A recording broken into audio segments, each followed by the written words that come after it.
Assalamualaikum warahmatullahi wabarakatuh. Berjumpa lagi di channel Tanya Dok. Baik teman-teman, kali ini saya mau sharing tentang satu penyakit batuk.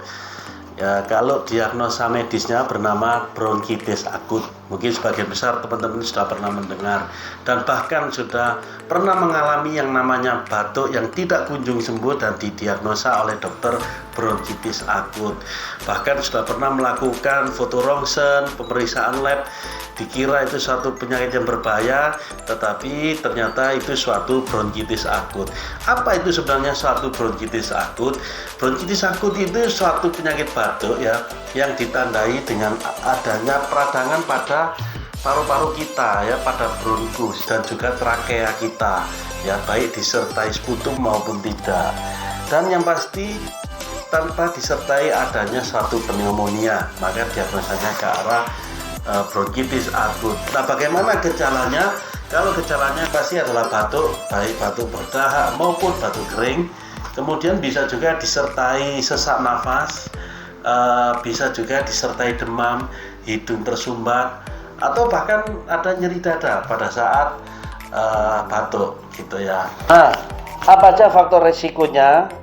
Faktor resiko yang pertama adalah seorang perokok aktif. Ini sangat beresiko sekali terjadi batuk. Makanya kalau teman-teman berobat ketika sedang batuk, maka disarankan untuk tidak merokok ya, karena itu faktor risiko.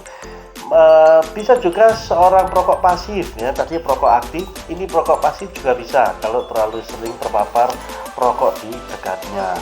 Kemudian bisa juga faktor risiko yang lain adalah anak-anak ya, sama orang lanjut usia, anak-anak yang berusia di bawah 12 tahun, karena imun mereka belum bagus.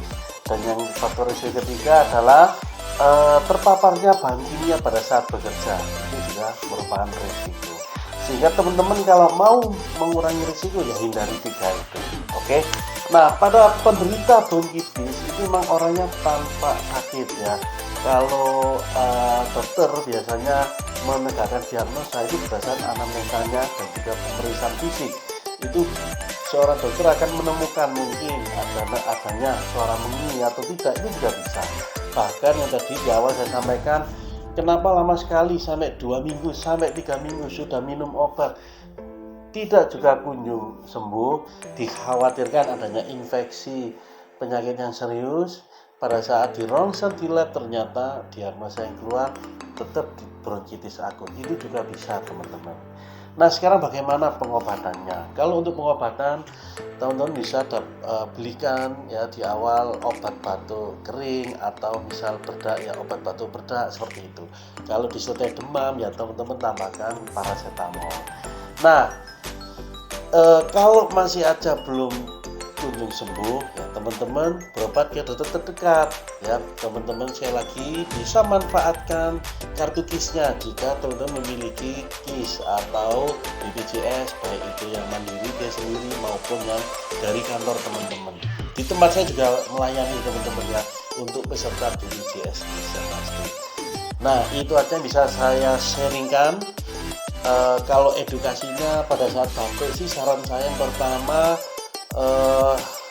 lakukan etika batuk ya. Jadi saat batuk jangan sembarangan dibatukkan ya, ditutup teman-teman. Kalau tidak bawa sabuk tangan atau tisu, bisa ditutup pakai bajunya. Kemudian pakai masker pada saat batuk ya, dan juga pastikan selalu hidup sehat dan bersih. Oke teman-teman, itu aja bisa saya sharingkan untuk penyakit batuk kali ini, yaitu bronkitis akut. Saya doakan selalu dalam keadaan sehat walafiat. Sampai bertemu lagi di sharing-sharing selanjutnya. Semoga bermanfaat. Sekian, wassalamualaikum warahmatullahi wabarakatuh.